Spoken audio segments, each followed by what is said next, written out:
J'appelle maintenant notre collègue Bontan pour ce qui sera le dernier avis budgétaire de notre commission. Nous avons 9 avis budgétaires cette année, dont celui sur le prélèvement européen. Et donc, nous allons maintenant passer à l'examen des crédits de la mission économie, commerce extérieur et diplomatie économique avec Bontan.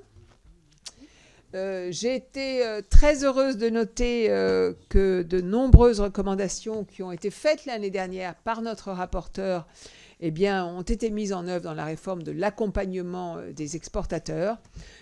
Par exemple, la réalisation du guichet unique tant attendu. Donc, je trouve que c'est une bonne chose et j'en félicite le rapporteur pour avoir eu cette influence positive sur la politique qui est aujourd'hui menée. Nous savons bien cependant, et on en a longuement parlé il y a une quinzaine de jours, que la question des lignes budgétaires et des responsabilités administratives concernant le commerce extérieur sont toujours très éclatées, toujours très dispersées. Et je pense pour ma part que cela nuit vraiment à la définition d'une véritable stratégie en matière de commerce extérieur. Et Dieu sait que nous avons besoin d'avoir une véritable stratégie en matière de commerce extérieur. Voilà, monsieur le rapporteur, nous sommes heureux de vous donner la parole maintenant. Merci Madame la Présidente, mes chers collègues. Je reviens devant vous donc, pour vous faire un état des lieux un petit peu du commerce extérieur. Malheureusement, je ne vais pas avoir de bonnes nouvelles dans ce domaine puisque le commerce extérieur, en tout cas la balance commerciale, s'est encore un peu dégradée et nous sommes aujourd'hui à peu près à 63 milliards de déficit. Et la situation n'est pas prévue, en fait, n'a pas prévu de s'améliorer pour 2019. Donc cette année, ça va être 63 milliards à peu près, c'est ce qu'on attend, et l'an prochain, ça va être à peu près la même chose. J'ai préconisé donc dans mon précédent rapport l'an dernier un certain nombre de choses, et comme l'a souligné Madame la Présidente, je me réjouis que certaines mesures ont été retenues, appliquées, en cours d'application. Les trois principaux axes étaient donc de simplifier le dispositif d'accompagnement vers l'export et le faire connaître, parce que beaucoup d'entreprises ne connaissaient pas ces outils.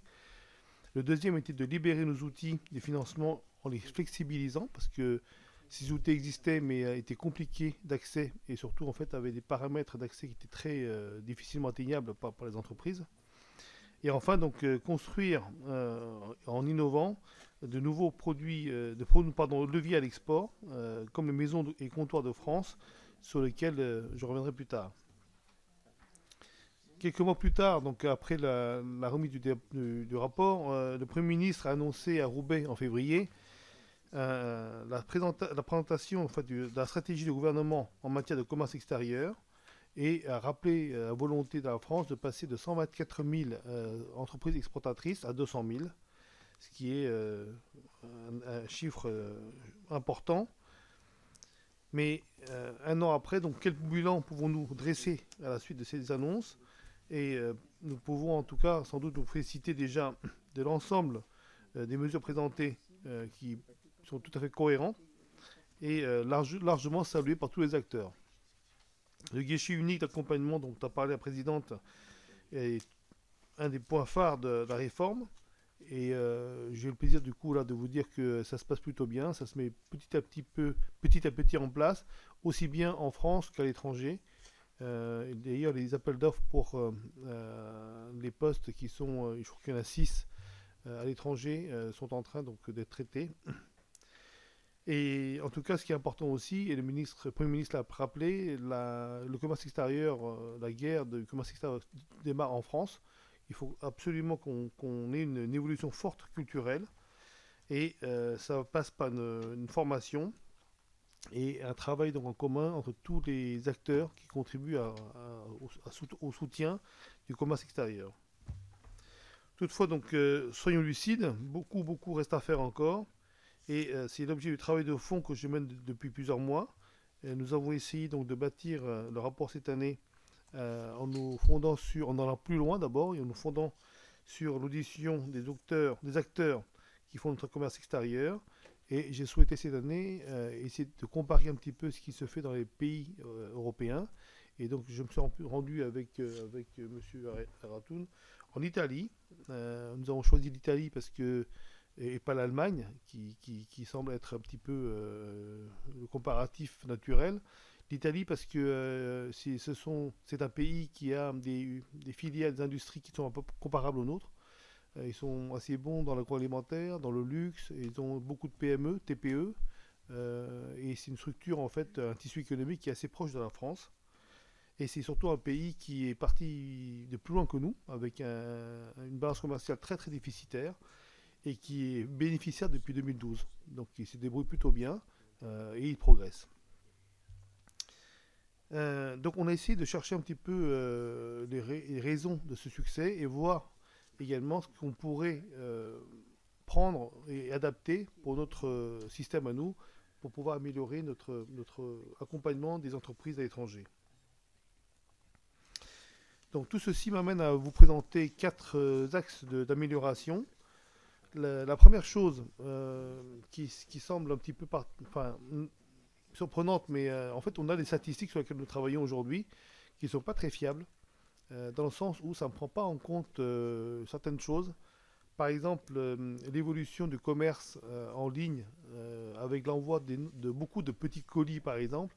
Tous ces petits colis ne sont pas pris en compte dans les statistiques. Et ne serait-ce que sur le site de Charles de Gaulle, par exemple, on parle de 100 millions de colis, donc ils ne sont pas pris en compte. Alors on ne sait pas si ces colis en fait contiennent des produits à 1 euro, à 10 euros, à 100 euros, à 1000 euros. En tout cas de cause, en fait, ça passe sous les radars. Cette partie, en plus des expéditions des ventes, est en forte progression. Et je pense qu'aujourd'hui, nous avons vraiment une nécessité d'adapter le système de statistiques pour qu'on puisse prendre en compte tout ça. Deuxième chose, financer les réformes en cours. C'est le deuxième point important. Je pense que les dispositions, les choix qui ont été faits vont modifier profondément le système d'accompagnement et nous sommes dans la bonne direction. Mais je m'inquiète quand même du financement des outils et des décisions qui ont été prises, parce qu'aujourd'hui, quand on regarde le budget qui est préparé pour 2019, il y a encore quelques petits trous dans la raquette, et notamment notre attention a été appelée, nous avons été alertés sur le financement du CRM, de l'outil numérique. Donc nous avons parlé l'an dernier, je ne sais pas si vous vous souvenez, d'un outil de base de données partagée où tous les services, que ce soit CCI, Business France, etc., y compris donc les intervenants privés qui accompagnent les entreprises, pourront entrer les données concernant les entreprises et les exploiter. Cet outil, en fait, n'est pas financé. C'est l'objet de l'amendement l'an dernier que j'avais déposé pour demander 3,5 millions pour financer ce CRM. Donc ça a été refusé, et aujourd'hui, donc un an après, on a ce problème qui se pose, parce que le coût global, c'est à peu près 10 millions, 10 à 11 millions, et la première tranche, donc pour pouvoir lancer la commande, c'est 3 millions, et pour ne pas donc retarder tout ça, Business France a pris en charge ces 3 millions, il reste 7 millions à 8 millions en fait à financer. Donc on en reviendra, parce que je vous parlerai de l'amendement tout à l'heure. La deuxième chose à financer également, c'est ce qu'on appelle le crédit, l'assurance prospection plutôt, pas le crédit, l'assurance prospection. C'est un outil très utilisé, très pratique pour les entreprises qui cherchent à faire un premier pas vers l'export.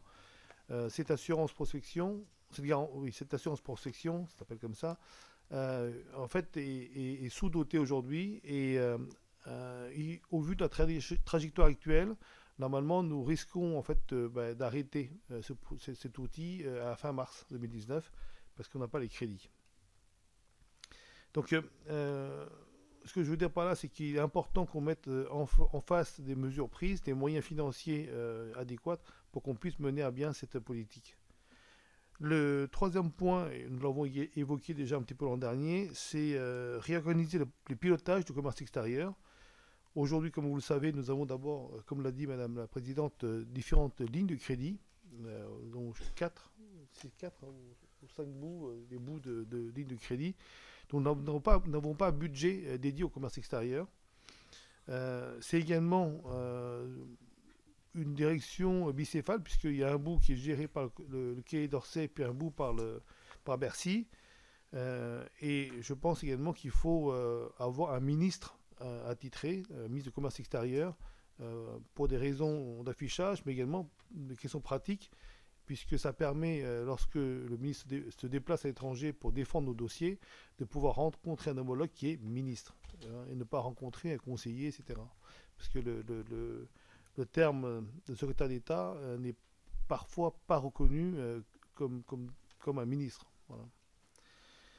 Et enfin, une démarche donc, à revoir, transformer en fait l'export par le collectif.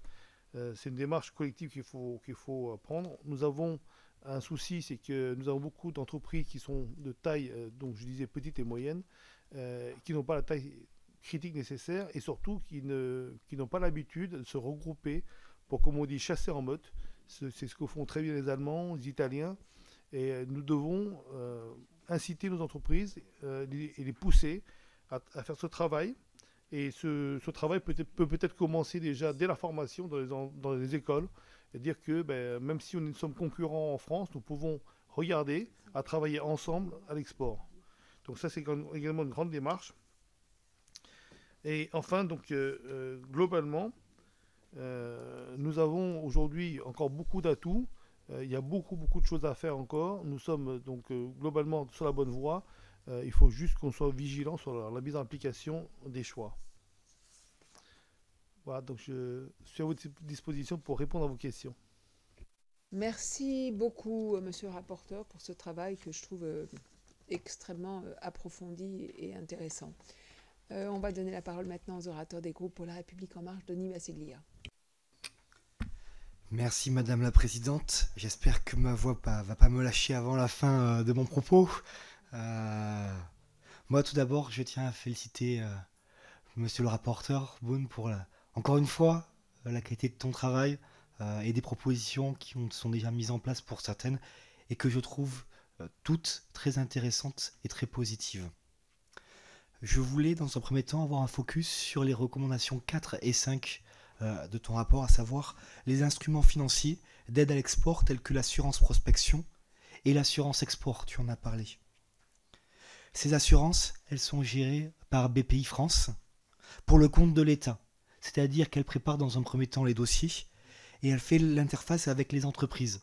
Mais la décision finale, et ça c'est important de le savoir, d'octroi relève du ministre de l'économie et des finances.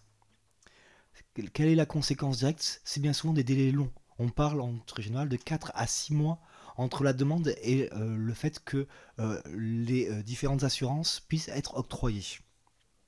Le second, c'est que ces deux assurances ont une présentation différenciée depuis 2017 dans un compte de commerce intitulé « Soutien financier au commerce de l'extérieur ». C'est-à-dire que l'assurance export, elle, est excédentaire. En 2017, l'État a eu un reversement conséquent de l'ordre de 325 millions d'euros. D'un autre côté, l'assurance prospection, elle a eu un déficit de 18 millions d'euros, contre 111 millions qui étaient en 2011. Donc on remarque, comme tu le disais, que cette assurance est vraiment en déclin et qu'elle est, si on ne fait rien, amenée à disparaître. Elle ne répond plus aujourd'hui aux besoins des entreprises. L'objectif, et c'est la proposition que j'avais faite au niveau de mon rapport de mission d'information sur la diplomatie économique, et sur de nombreux sujets on se retrouve, et je trouve que sûrement c'est positif si on est plusieurs à penser la même chose, c'est que certainement il y a quelque chose à faire là-dessus, c'est de laisser la gestion directe de ces deux dispositifs directement à BPI pour qu'elle puisse financer directement sans faire appel au ministère concerné. Je souhaite, comme vous, mettre en avant, monsieur le rapporteur, la mise en place d'un guichet unique qui regroupera plusieurs établissements publics à l'échelle régionale et se rapprocher donc au plus près des entreprises. La stratégie portée par le gouvernement et la majorité est tournée vers les TPE et vers les PME. Pour rappel, 70% du volume à l'export est réalisé uniquement en France par 1000 entreprises. Dans ce cadre, nous soutenons également votre proposition de financement d'outils numériques de type CRM et la plateforme des solutions. Comme vous l'avez indiqué également, monsieur le rapporteur, nous devons aider nos entreprises à jouer plus collectif. Vous avez utilisé le terme « chasser en meute ». Au travers d'exemples tels que par exemple ce qui se passe sur les échanges pair à pair qui peuvent être utilisés par les primo-exportateurs. Nous avons aussi, je pense, quelque chose qui peut être mis en avant, c'est les canaux d'export existants, c'est-à-dire qu'il y a déjà des entreprises qui vendent des produits par exemple de tôlerie par l'intermédiaire de canaux de distribution, éventuellement des entreprises sur des métiers différents, usinage ou autres, pourraient se raccrocher sur ces canaux pour bénéficier d'un coût moindre dans un premier temps, et dans un second temps, bien sûr, des risques plus faibles, puisque le réseau existe déjà et qu'il n'y a donc plus les risques de création de réseau. La République En Marche soutient également, monsieur le rapporteur, dans ses propositions, à mettre en avant plus l'importance du développement du commerce extérieur dans la politique publique. Vous avez parlé d'un ministre en charge du commerce extérieur. Aujourd'hui, toutes nos actions, elles doivent être analysées et contrôlées sur le prisme de nos exportations.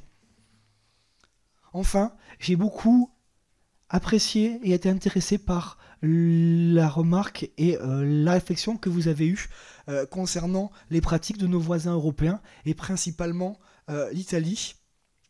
Et je trouve que ce que vous mettez en avant avec l'Italie est vraiment en adéquation avec ce que nous on met en avant, c'est-à-dire un focus sur les PME, sur les TPE, et surtout avec une approche qui a vraiment retenu mon attention, c'est celle d'un réseau consulaire recentré sur l'amont, et vraiment sur l'amont et pas sur l'aval, autour de 3 axes: détection, formation, accompagnement.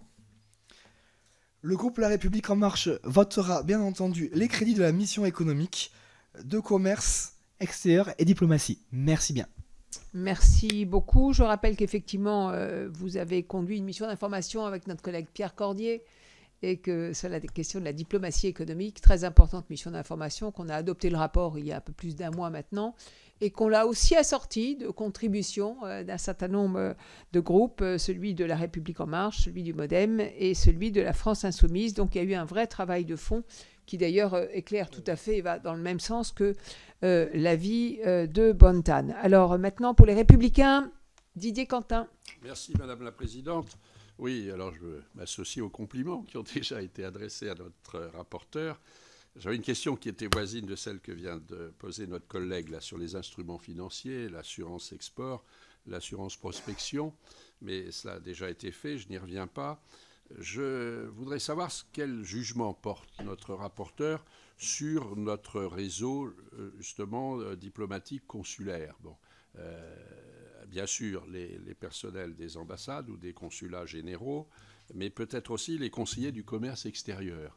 Est-ce que de son point de vue, ils ont une utilité, ils remplissent leur mission? Parce qu'il faut bien reconnaître que ce déficit de notre balance commerciale, il est structurel depuis, je dirais, quasiment 40 ans. On se souvient de Michel Jobert, devant un déficit considérable, voulant arrêter les ordinateurs japonais à Poitiers. Bon, donc c'est un problème lancinant. Alors, on revient toujours sur la nécessité de chasser en meute, pour reprendre cette expression, et de favoriser, enfin d'aider nos PME et TPE à l'exportation. De ce point de vue-là, il y en a certains qui semblent savoir bien mieux faire que nous. Bon, il y a évidemment l'Allemagne, mais il y a aussi l'Italie. Sur les produits alimentaires, j'ai assisté à un certain nombre de salons internationaux, de foires en Extrême-Orient, en Chine et autres, pour ce qui est de nos vins. Bon, ou de nos produits des eaux de vie, on a chacun notre petit stand, etc. Les Italiens, ils ont un stand unique avec le jeu de mots « Eat Ali ». Bon, manger italien. Bon, enfin, c'est un petit exemple anecdotique. Mais enfin, il y a quand même un certain nombre d'astuces de ce genre qui sont plutôt porteuses. Pour ce qui est du ministère des Commerces extérieurs, évidemment, on y est tout à fait favorable. Je remarque que déjà dans cette séance, on a créé au moins 2 ou 3 ministères. Ce matin, on avait fait de même. Alors, on ne peut pas vouloir, d'un côté, faire le 15 de France, le 15 qui gagne, etc., ce qu'à peu près tous les candidats ont vu, puis on arrive à des ministères avec 30, 40 ou plus. Donc là, je dis qu'il faut un peu de garder raison. Bon, voilà, c'est à peu près les questions. Alors si, à une époque, il y avait des directions régionales du commerce extérieur, dépendant de la DRE, dans les préfectures de région. Là, j'ai un peu perdu. Qu'est-ce que ça devient, ça? Est-ce que ça a encore une action avec les nouvelles grandes régions? Ça, c'est voilà quelques questions. Merci beaucoup, monsieur le député. Pour les socialistes et apparentés, Alain David. Oh, pardon, j'ai oublié Bruno Joncourt pour le mouvement démocrate, pardon.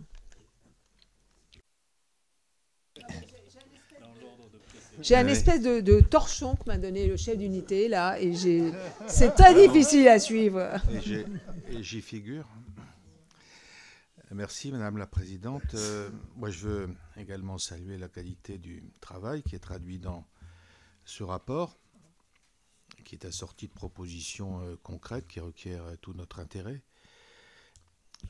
Sur la question du commerce extérieur qui se pose pour la France depuis de nombreuses années maintenant, son déficit chronique dans le domaine du commerce de biens est le signe du mal français que nous connaissons bien, qui est celui de la lente mais certaine désindustrialisation de la France.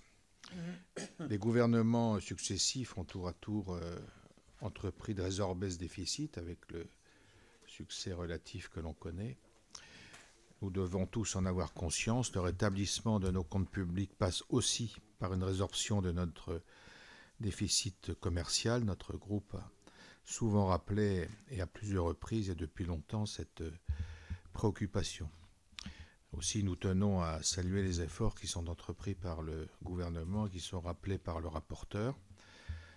Changement d'état d'esprit pour faire travailler ensemble les différents acteurs que sont la région, le réseau consulaire et Business France. La mise en place du guichet unique qui est depuis longtemps attendu et l'objectif affiché par le gouvernement d'atteindre les 200 000 entreprises exportatrices. Tout ceci nous semble aller dans la bonne direction et notre groupe soutiendra bien sûr cette action. Monsieur le rapporteur, nous regardons avec attention la mise en place du guichet unique et souhaiterions avoir des précisions sur ce sujet, mais vous en avez donné déjà quelques-unes. Vous apportez des éléments de calendrier intéressants, en particulier s'agissant des conventions Team France Export. Avez-vous des éléments plus précis et plus concrets sur le rapprochement entre Business France et les régions? Peut-on être certain que la contractualisation aura bien lieu d'ici la fin de l'année? Surtout, pouvez-vous nous rappeler quels effets bénéfiques sont attendus et dans quel état d'esprit se trouvent les acteurs, ceux-là même qui seront en charge de faire réussir cette réforme? Notre groupe votera les crédits qui sont affectés à cette mission. Merci. Merci beaucoup, monsieur le député. Donc, pour les socialistes et apparentés, Alain David. Oui, Madame la Présidente, je m'associe bien sûr à mes collègues qui ont félicité le rapporteur. Je souhaiterais revenir sur le constat que vous faites concernant la baisse des moyens de Business France et de la BPI et de la recherche de ressources propres pour compenser.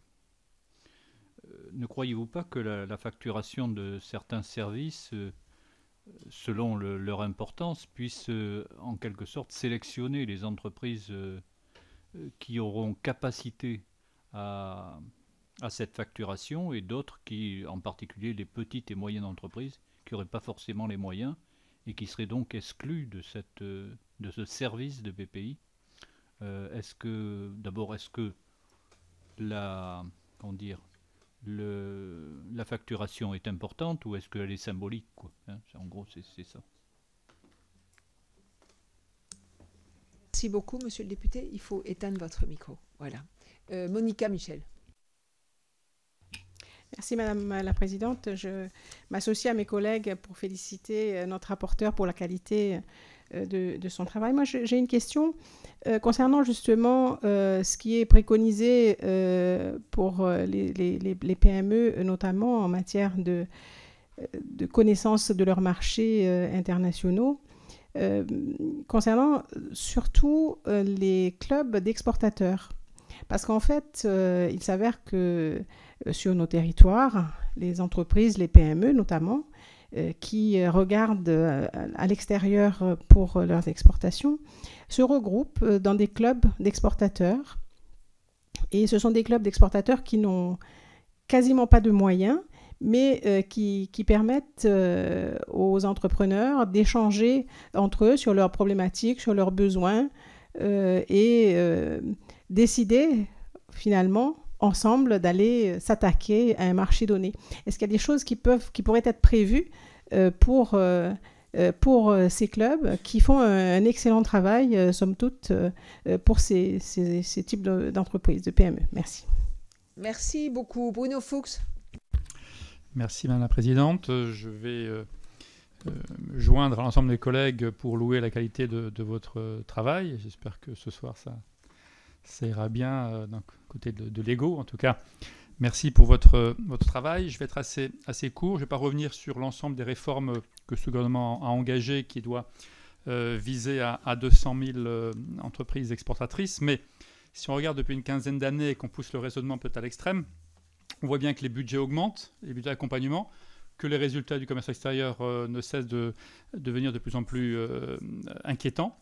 Et donc, il n'y a pas de corrélation entre les moyens qu'on a mis jusqu'à présent et les résultats du commerce extérieur. Donc, on peut afficher un objectif de 200 000, on n'est pas sûr qu'on va l'atteindre, même si, et ça a été brillamment dit par d'autres de mes collègues, un nombre important de mesures structurelles ont été engagées par le gouvernement. Alors, ma réflexion, elle est peut-être plus pour pousser le raisonnement encore plus loin. On baisse les moyens de BPI-France, on va commencer à facturer. Est-ce qu'on est sûr qu'en matière de commerce extérieur, il faut maintenir un service public? Voilà. Est-ce que c'est la force publique qui doit assurer ce service? Pour l'instant, on peut dire que les résultats étaient absolument exceptionnels. Est-ce qu'on ne pourrait pas imaginer, dans un pays ou l'autre, avoir un opérateur privé, puisqu'on commence à facturer? Et peut-être que c'est là la vraie efficacité, gardant ici l'ensemble des moyens pour la formation, l'accompagnement, la promotion en France, pour permettre aux entrepreneurs de développer leurs activités. Mais dans les pays, peut-être faudrait-il mener une expérience ou deux qui viserait à avoir un service peut-être plus efficace, ça faudrait le mesurer. Mais en tout cas, puisqu'on commence à facturer, soit il est gratuit, c'est un service public, soit on facture, et puis là, il faut se poser la question, effectivement, du modèle que l'on poursuit. Merci beaucoup, Monsieur le député. Monica Michel.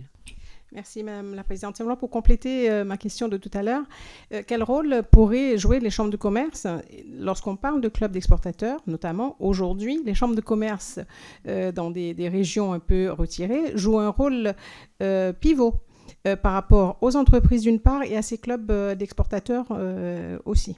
Donc, est-ce que le rôle des chambres de commerce pourrait être accru dans ce domaine? Merci. Merci beaucoup, Madame la députée. Mireille Clapeau. Merci Madame la Présidente. Donc merci à Buentan pour son rapport et puis merci pour ce petit flyer recto verso qui nous a été distribué et qui est très graphique. Et je trouve qu'on est déjà avec ce document dans l'esprit du commerce, c'est-à-dire convaincre et conquérir des clients. Donc moi je vais faire une réflexion dans le prolongement de mon collègue Bruno Fuchs, parce que j'ai passé quand même un certain nombre d'années, 25 ans dans l'industrie et dans des entreprises exportatrices pour la plupart et à des postes de marketing. Et ma réflexion, c'est que quand on est en entreprise, on est très très loin des politiques publiques de commerce extérieur. Et mon constat, c'est que c'est soit dès l'origine que l'entreprise, elle se pense exportatrice dans son essence même, dans les produits, dans les services qu'elle conçoit. Si elle les pense pour un marché mondial ou pour un marché ciblé sur une zone géographique, elle conçoit déjà ses produits et ses services pour un type de client donné avec les services associés, les supply chain associés. Ou alors c'est à la faveur d'une crise, parce que parfois les crises sont des occasions de rebond. On se dit mon marché domestique ne suffit plus à dégager de la valeur ajoutée et donc je dois aller à l'export. Je pense en particulier à une entreprise, sans doute peu de personnes ici connaissent, qui s'appelle Esker, qui est à Lyon et qui fait de la dématérialisation des process. C'est une entreprise qui, justement, à l'occasion d'un rebond, parce que ça allait mal, ils se sont conçus comme entreprise allant chercher ces marchés sur le monde entier et ils sont des champions de l'exportation, mais c'est dans leur essence même. Donc on est très très loin quand on parle de ces success stories d'une politique de commerce extérieur. Donc ça doit nous amener à réfléchir. Merci beaucoup. Christophe Di Pompeo. Oui, merci Madame la Présidente. Merci Montaille pour ce rapport. Moi, je rentre d'Italie, je suis rentré hier. La situation italienne est complètement différente de celle de la France.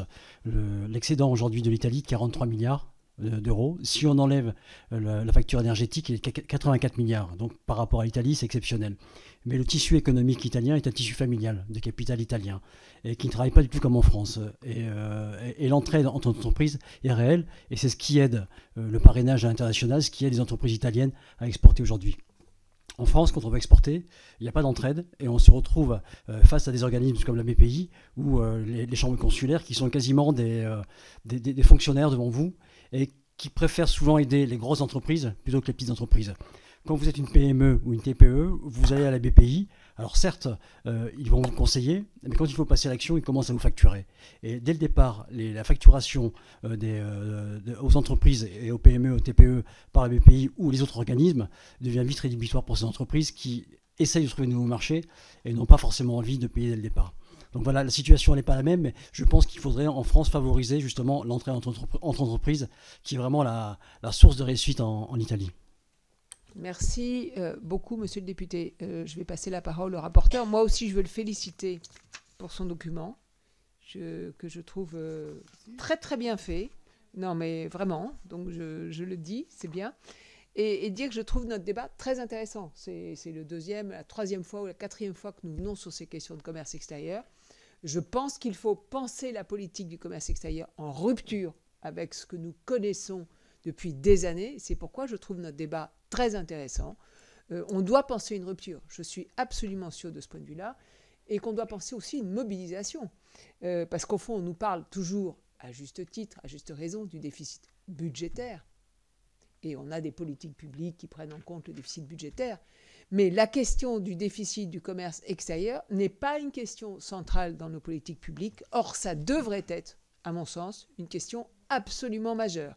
Et donc, je trouve que notre débat de ce point de vue-là est très, très intéressant. Alors, monsieur le rapporteur, la parole est à vous. Bien, merci beaucoup pour donc, vos encouragements. Mais d'abord, je voudrais remercier donc, Gilles Aratoun qui a fait quand même le gros du travail. Hein. Et ensuite également donc, Grégoire, Alexis et Juliette, l'équipe que j'ai, c'est eux qui ont fait les documents. Voilà. Donc, très bien. Non, mais l'objectif, c'est comme, y compris dans le rapport, c'est de faire quelque chose qui soit digeste, qui soit compréhensible par tous. Je suis désolé, j'avais un petit peu embêté l'administrateur en lui demandant de mettre un lexique même, des termes un petit peu techniques pour que ce soit... Voilà. Je vais essayer de répondre un petit peu à tout le monde, mais en fait, finalement, dans vos questions, vous vous êtes répondus un petit peu les uns et les autres déjà. Pour parler, par exemple, de l'assurance export. En effet, l'assurance export est un outil... qui est bénéficiaire depuis 30 ans. Et l'excédent dégagé en fait chaque année va de 200 quelques millions, ce qui est prévu cette année, à parfois plus d'1,5 milliard. Donc ça veut dire que globalement, ce que peut coûter l'assurance prospection, qui est quelques dizaines de millions, est largement couvert par l'assurance export. Malheureusement, étant donné les contraintes techniques du budget de l'État, on ne peut pas fléchir en fait. Et donc ce qui fait qu'une grosse partie de cet excédent est captée par l'État et dans le budget général et ensuite redistribué selon les besoins. Donc globalement en fait, quelques chiffres intéressants. 1 euro investi dans l'export rapporte au bas mot 7 euros de facturation et selon les calculs, les estimations, les domaines, ça peut monter à 45 euros. Donc quand on investit 1 euro dans l'export, on peut récupérer 45 euros de facturation dans l'export. Voilà, donc c'est un cercle, je veux dire, vertueux, et je pense qu'on a intérêt justement à mettre le paquet là-dessus. Quelqu'un m'a posé la question sur l'efficacité des réseaux de l'ambassade, des conseillers économiques, etc. Alors, d'abord, premièrement, depuis quelques années, les ambassades ont pris vraiment à bras-le-corps le travail, la tâche de la diplomatie économique. Donc les ambassadeurs, ils mettent vraiment beaucoup de temps. Certains ambassadeurs passent 40% de leur temps à gérer en fait la diplomatie économique. Donc c'est important, c'est qu'ils viennent en soutien de nos entreprises, obtiennent des rendez-vous, influencent parfois également les négociations. Donc c'est vraiment important. Le réseau des conseillers du commerce extérieur également, en fait, on a auditionné le président, M. Bentejac, récemment. Ils viennent de célébrer en fait le 120e anniversaire il y a quelques semaines. Et c'est un réseau unique. Nous sommes, je pense, les seuls pays qui disposons en fait d'un tel réseau. Et ce sont des gens qui sont localement très implantés, qui connaissent bien l'environnement, les contraintes, les pièges. Et surtout, leurs conseils sont gratuits. Et le retour que j'ai, moi, c'est qu'ils sont plutôt sur leur fin en disant « Mais pourquoi vous ne nous sollicitez pas plus souvent ?» Donc, c'est en effet, je pense, une méconnaissance. Beaucoup d'entreprises ne vont pas les voir. Et c'est un réseau vraiment de gens de qualité. Alors, c'est variable d'un pays à l'autre, mais en tout cas, ils sont en général, ceux qui s'inscrivent sont très, très volontaires. Le chasser en meute, c'est vraiment un souci que nous avons, nous, avec notre système, notre culture, etc. ici, qu'il faut absolument changer et modifier, parce que dans beaucoup de pays, chasser en meute permet vraiment d'avoir une meilleure visibilité, plus de moyens, etc. Et ça va également jusqu'à l'histoire des salons. En effet, quand vous arrivez dans un salon, et là, on pouvait le voir, là, il y a le ciel en ce moment, par exemple, même les gens de BPI France me disent, voilà, on a un pavillon France, mais finalement, il y a 5, 10, 15, 20 pavillons régionaux. Chacun a son petit truc dans son coin. Et Italie, en fait, est une initiative privée. Ils ont même monté en fait des buildings entiers, Italie, où ils regroupent dedans tous les produits gourmets, etc. italiens. C'est une entreprise donc privée qui fait beaucoup d'argent. C'est vraiment un vrai succès. Et je pense qu'en effet, nous pouvons nous inspirer et faire quelque chose comme ça. Mais j'avais proposé donc de faire à peu près la même chose, mais en allant plus loin, en intégrant dans ces lieux la technologie, la culture française, tout ça. Et c'est ce que j'appelais en fait à l'époque les maisons de France. Et l'idée était de créer ces maisons de France à l'étranger. Et ce serait un petit peu le guichet unique inversé, où les gens qui cherchent des produits français, ou des technologies françaises, ou de la culture française, pourraient les trouver en fait soit des informations, soit des produits. Voilà. On a également parlé de la DRE de l'époque, qui en fait ont été transformés en direct. Ça a été regroupé plus ou moins, et en fait ça va à terme très rapidement disparaître. Le travail en région finalement est constitué aujourd'hui comme ça, c'est-à-dire que les CCI qui sont en effet le lien un petit peu local, les gens qui sont dans les CCI connaissent les entreprises locales, etc., travaillent aujourd'hui avec Business France, avec BPI France également pour le financement, et le DG Trésor également envoie un expert métier qui est sur place, qui permet de conseiller. Et l'idée, c'est quoi? C'est d'avoir vraiment le guichet unique quand vous avez une entreprise qui arrive, de pouvoir diagnostiquer, proposer des formations s'il le faut, proposer des outils, proposer les financements, et vraiment l'accompagner dans ses premières démarches. Et si l'entreprise a déjà fait un premier pas à l'export, veut continuer à développer son export, l'accompagner pour embaucher un VIE, éventuellement l'aider à trouver des subventions pour financer un directeur export. Enfin bon, voilà, c'est vraiment une démarche globale. Et l'outil informatique, le CRM qu'on disait, la base de données partagée, est là justement pour partager ces informations, pour que lorsque l'entreprise va voir le financeur, le banquier, etc., qu'il n'ait pas à répéter chaque fois ce qu'il a raconté à notre collègue, et donc on puisse accompagner. Et ensuite également l'accompagner dans la durée. L'idée étant que l'année suivante, l'année d'après, on puisse lui proposer en lui disant ta première expérience, on va dire, au Japon était un succès. On te propose d'aller en Corée, où les habitudes culturelles de consommation sont assez proches. C'est pas très loin géographiquement, et on peut y aller sans avoir beaucoup d'investissement. Voilà, l'idée, c'est ça. Et aujourd'hui, donc, il faut absolument qu'on sanctuarise ce CRM.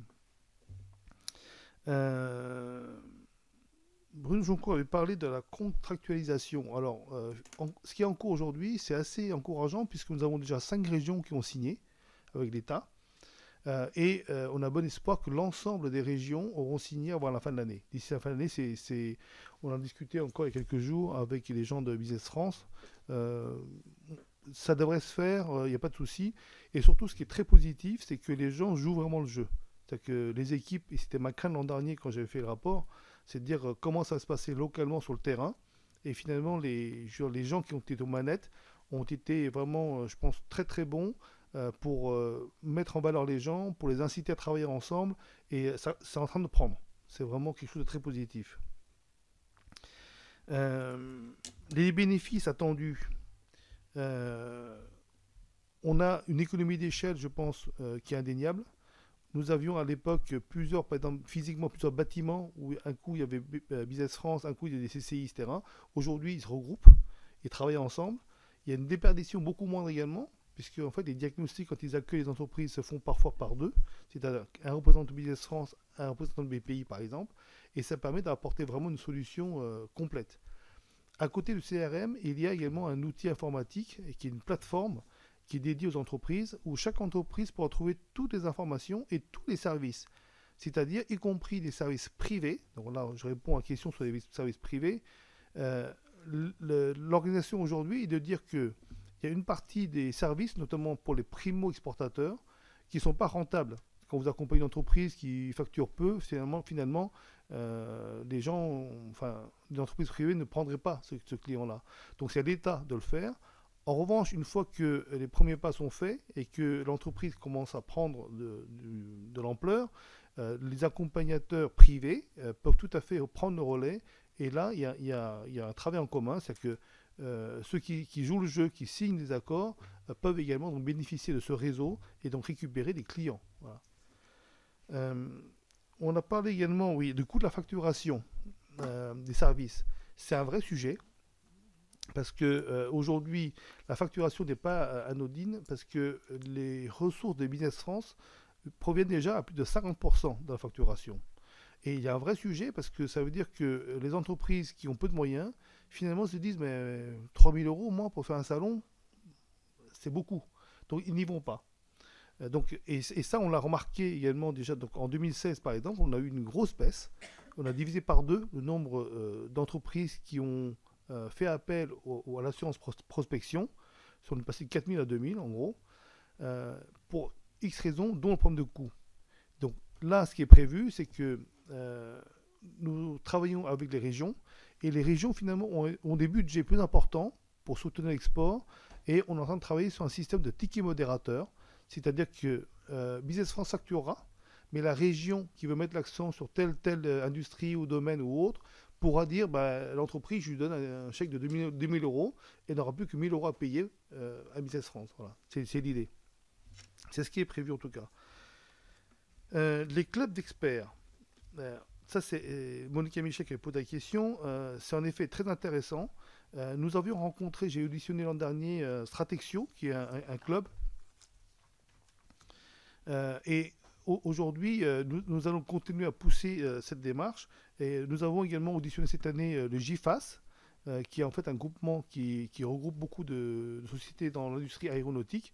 Et eux sont bien organisés pour chasser en meute. Ils emmènent leurs PME, leurs sous-traitants, même à 2 niveaux en dessous, et ça marche très bien. Donc je ne vais pas être très long. Est-ce que j'ai répondu à peu près à tout ?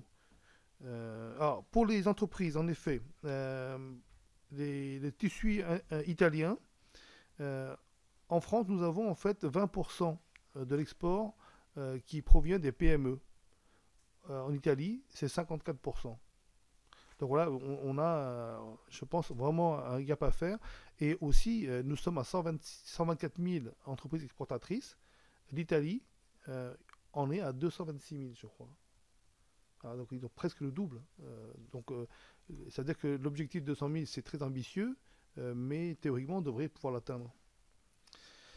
Voilà, je crois que j'ai avoir fait à peu près le tour. Si j'ai oublié quelqu'un ou une question, n'hésitez pas. Merci vraiment beaucoup, monsieur le rapporteur. Je crois qu'on reviendra sûrement en plus sur ces questions-là, au-delà de votre avis budgétaire. J'arrive maintenant aux amendements. Mais disons que l'Italie, pour répondre à notre collègue Christophe Di Pompeo, a un tissu industriel extrêmement important.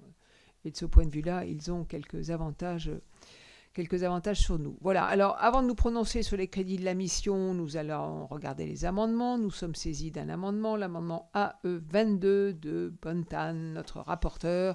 Donc, la parole est à nouveau à notre rapporteur pour présenter son amendement. Alors, tout simplement, donc on en a beaucoup parlé déjà, c'est le financement de cet outil informatique, le CRM et la plateforme. Aujourd'hui, nous avons un coût qui a été chiffré, qui est des charges qui ont été dressées, un appel d'offres qui a été lancé, et il coûte entre 10 et 11 millions. Et ça comprend donc l'ensemble des outils, plus les licences jusqu'en 2022. Le souci, c'est que j'avais déposé l'an dernier un amendement déjà pour financer cette partie-là. Ça n'a pas été voté. Et donc aujourd'hui, nous avons un risque important puisque Business France a pris en charge 3 millions pour lancer l'appel d'offres et passer commande. Mais derrière, pour la livraison et l'implémentation, il faut encore 7-8 millions. Et si nous ne finançons pas ces 7 à 8 millions, ben, la machine s'arrête. Et tout le travail qui a été fait jusqu'à maintenant s'arrête, puisque les BPI et Business France ne pourront pas travailler. Voilà. Je précise tout de suite que cet amendement, donc, je l'ai déposé, je vais le retirer, parce qu'on m'a demandé de pouvoir retravailler dessus derrière. J'ai un deuxième amendement que je vais présenter également en séance derrière. Donc je ne le présente pas là, ni celui-ci, ni le deuxième.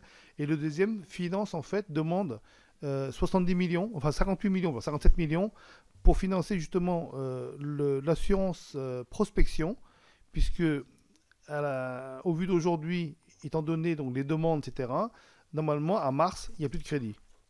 Donc on aura 9 mois jusqu'à la fin 2019 où on arrête l'outil assurance prospection parce qu'il n'y a pas les crédits pour. Voilà. Alors, brièvement, pour vous expliquer pourquoi, en fait, l'assurance prospection fonctionne ainsi. Vous avez 3 ans où vous dépensez l'argent et ensuite vous commencez à rembourser à 3 plus 2 ou 3 ans. D'accord ? Il y a un décalage de 3 ans.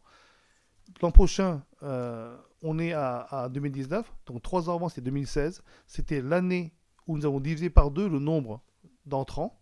Donc, c'est-à-dire qu'en 2019, il y a 2 fois moins d'entreprises qui vont rembourser. Et nous avons une augmentation des entreprises que nous voulons porter. Donc voilà, donc un problème technique et il manque 57 millions. Mais je vous dis ça, je déposerai ensuite ces amendements en séance.